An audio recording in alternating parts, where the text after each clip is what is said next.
क्या किया उन शत्रुओं ने? मारने का मन बना लिया, भाव हिंसा कर ली। द्रव्य हिंसा का जब नंबर आया तो देवताओं ने आकर के उनको जड़ कर दिया, कीलित कर दिया। जिसने गुरु की आज्ञा मानी है उसकी देवताओं ने रक्षा की है, और जिसने गुरु की आज्ञा नहीं मानी वो देवताओं के द्वारा छला गया है, अपने भाग्य के द्वारा कुचला गया है। हम इस बात को बहुत अच्छी तरह से समझ लें। अनपढ़ भी तर जाते हैं, अनपढ़ भी तर जाते हैं, और पढ़े लिखे भी मंजिल को प्राप्त कर लेते हैं। लेकिन समस्या तो उनकी है जो ज़्यादा पढ़ लिख जाते हैं और गुरुओं को समझाते हैं। गुरुओं को समझाने का जस शिष्य के अंदर हौसला आ गया, समझना उसका पतन का शुभारंभ हो गया। ऐसे भी शिष्य हैं जो अभी खड़े नहीं हो पाए। सरल और सहज गुरु को जो लबालब भरा है श्रुत नीर से, ऐसे गुरु को भला किस शिष्य के अंदर इतनी ताकत है जो समझा पाए। ऐसे गुरुओं के लिए समझाया गया है, उन शिष्यों के लिए तुम गुरु को मत समझाओ। अगर गुरु को समझाओगे तो तुम्हारी मेघा कोरे मेघ में परिवर्तित हो जाएगी। गुरु को मत देखो, अगर गुरु को देखोगे तो तुम्हारी दृष्टि अंधी हो जाएगी, क्योंकि तुम्हारे अंदर कसायों का उद्भवन होगा और कसाएं अंधी होती हैं। उन्होंने कहा, हे शिष्य, आदर्श गुरु के पद चिन्हों पर चल करके, सिद्धांतों को हर्षायमान होकर के, अनुशासित होकर के, उनका विश्वसनीय बन करके तू ग्रहण कर ले। मत शंका कर कि वो फूल है या शूल है। गुरु ने कहा कि बेटा आज रात्रि में 12 बजे तक जगना है। तो शिष्य ने कहा, मेरी ताकत नहीं है माता जी मैं नहीं उठ सकती, दिन में जो करना है बता दो, आप सब काम करने को तैयार है। गुरु ने तो तेरी परीक्षा ली थी। गुरु ने कहा कि कोई बात नहीं बेटा, तुम उत्तीर्ण ना हो सके तो कैसे उत्तीर्ण होगे। जो गुरु नहीं बन पाया वो गुरु का कैसे बनेगा? समझ में आ रहा है ना?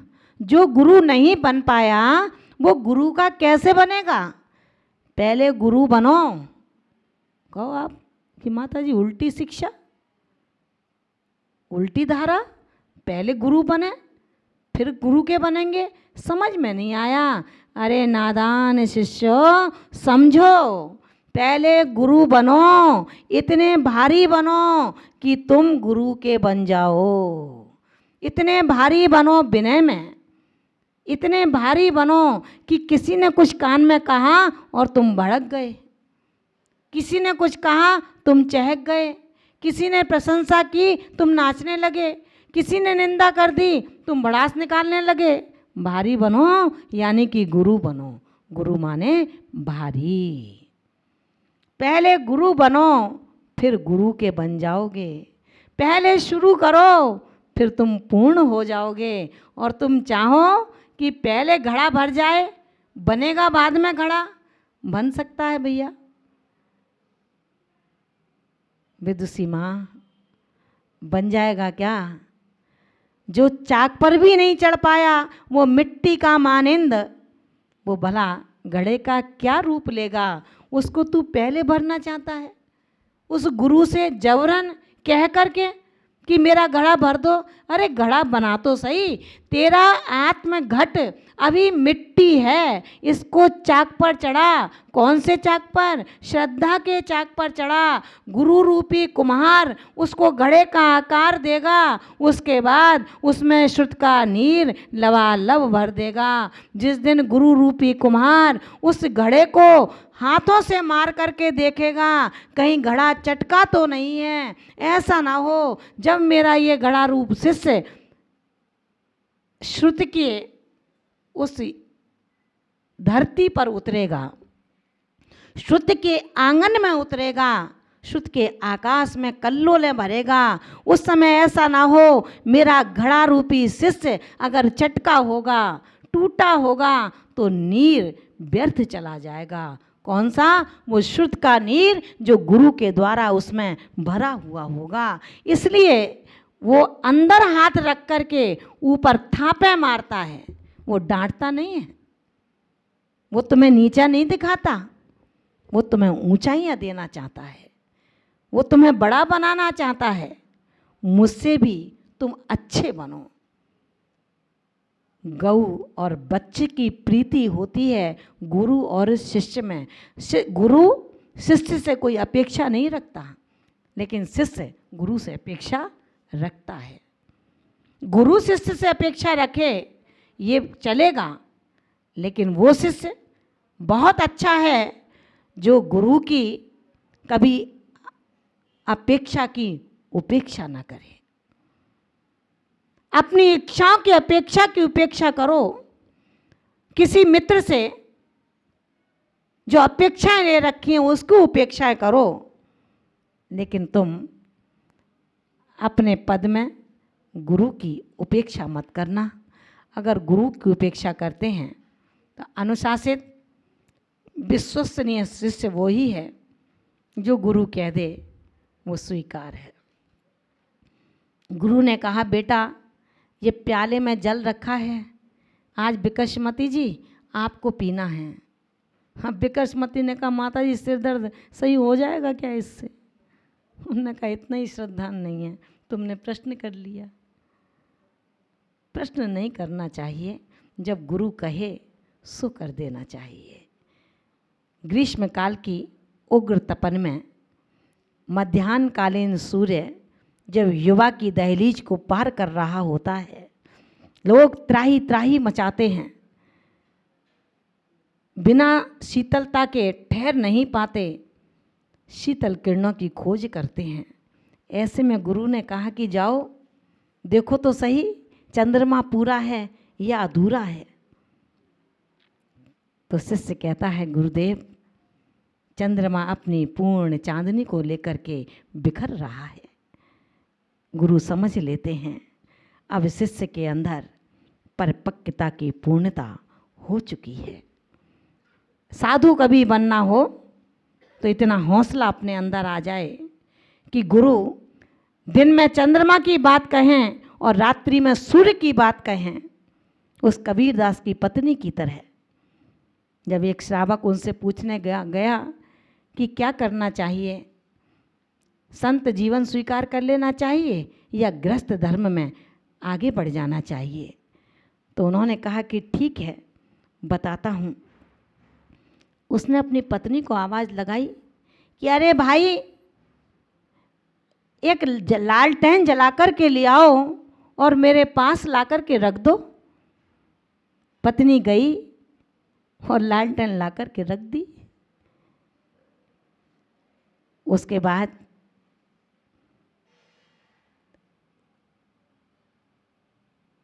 कबीरदास जी नीचे उतर गए, बार बार पत्नी को आवाज़ लगाएं, पत्नी आए और चली जाए।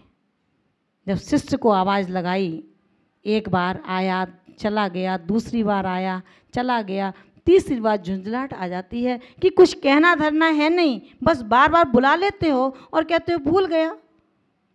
कबीरदास जी कहते हैं, अरे शिष्य तुझे तेरे प्रश्न का उत्तर मिल चुका है। मेरी पत्नी की जैसी जब विश्वास और समर्पण जग जाए तो संत जीवन स्वीकार कर लेना, और जब तेरे जैसा झुंझलाहट गुरु के बुलाने पर आने लगे तो गृहस्थ जीवन में चला जाना, क्योंकि यदि यति मार्ग पर झुंझलाहट आती है, यति मार्ग पर यदि संक्लिष्टता आती है, तो ऐसा भी दिन आएगा आपका कि एक श्रावक, एक गांव, एक शहर ऐसा भी होगा जो केवल दाल और रोटी खिलाएगा। तुझे वो भी प्रेम से स्वीकार करनी होगी।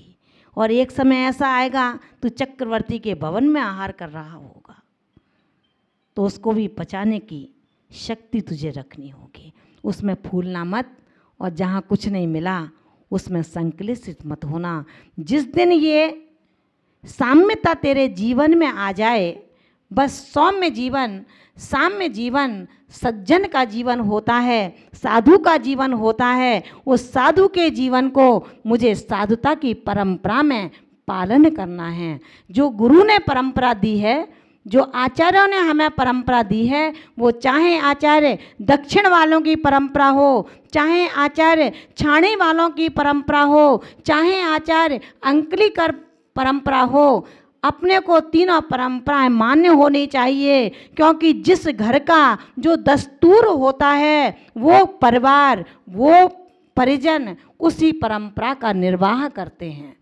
जिनके आचार्यों के जो शिष्य हैं उस परंपरा का पालन करते हैं। हमें दूसरी परंपरा में कभी उंगली नहीं उठानी चाहिए, क्योंकि सब अपने अपने घर के मालिक होते हैं। सबके अपने अपने माता पिता जुदा जुदा होते हैं। उनके माता पिता में, उनके परंपरा में, उनकी पीढ़ियों में जो होता आया है, उसके परिवारीजन उसका पालन करेंगे।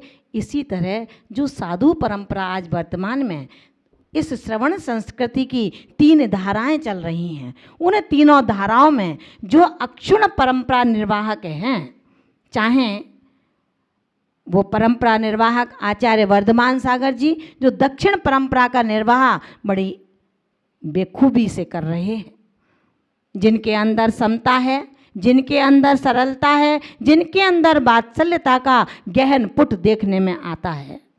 उन्होंने शांत सागर महाराज की उस परंपरा को अक्षुण्णता, जीवंतता प्रदान की है। ऐसे उन आचार्य के लिए भी मैं नतमस्तक होती हूँ। बात आती है जब आचार्य शांत सागर दक्षिण परंपरा की, तो उनके लिए भी मेरा ये मस्तक श्रद्धा से झुक जाता है, जिन्होंने सागौत की धरती पर, उन सागौत की धरती पर जब आचार्य बिमल सागर जी महाराज, जो शांत सागर जी की परंपरा के थे, उनकी सेवा करके अंतिम समय में उनके चरणों में रह करके उनके पद को प्राप्त किया, ऐसे आचार्य गुरुदेव निर्मल सागर जी महाराज भी इस परंपरा का, आचार्य शांत सागर छाणी परंपरा का अक्षुण्णता से पालन कर रहे हैं। अगर अंकलीकर परंपरा को देखें, उन गुरु महाराज का स्मरण करते हुए ये नेत्र नम हो जाते हैं कि कहाँ चले गए मेरे वो गुरु, जिनके अंदर क्या नहीं था, सब कुछ तो था उनके अंदर। गुरु के प्रति गहन आस्था, जिसे लोगों ने मखौल समझ लिया, ऐसे गुरु की गहन आस्था मेरे मंत्र प्रदाता आचार्य गुरुदेव आचार्य सन्मत सागर जी महाराज, तपस्वी सम्राट के रूप में जो जगती को प्रसिद्धि दे गए, उन आचार्य महाराज आज देह से हमारे बीच में नहीं हैं, लेकिन उनका देही आज भी अपनी दृष्टि हम सबके ऊपर रखे है।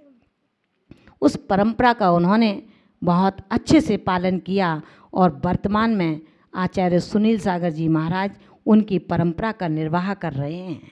प्रभु उनको भी वो शक्ति दे जो तपस्वी सम्राट के अंदर थी। वात्सल्य की नियति उनके अंदर भी कूट कूट कर भर दे।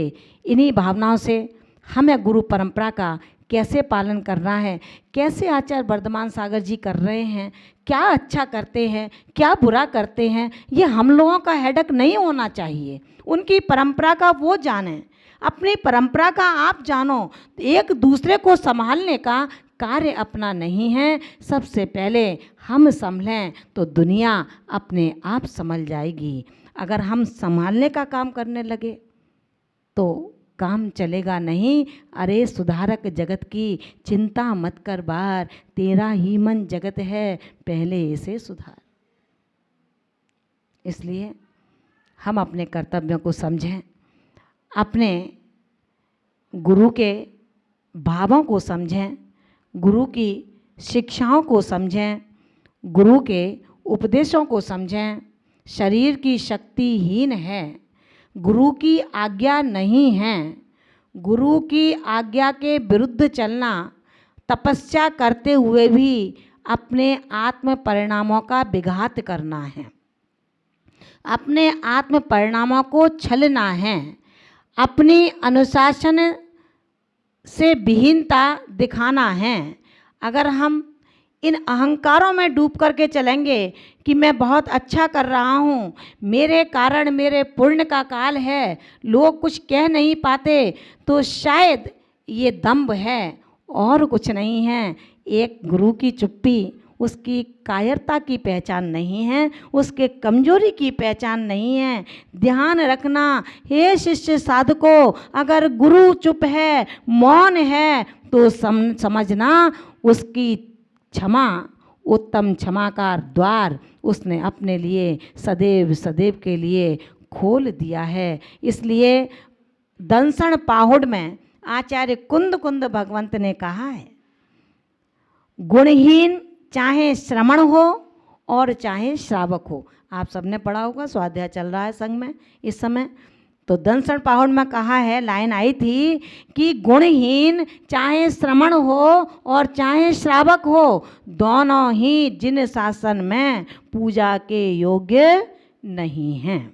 हमें ऐसे श्रमण और श्रावक का कोई व्यवहार नहीं रखना चाहिए। ऐसा मैं नहीं कह रही हूँ, आचार्य कुंद कुंद स्वामी कहते हैं, जिनकी हम सभी बलिहारी हैं।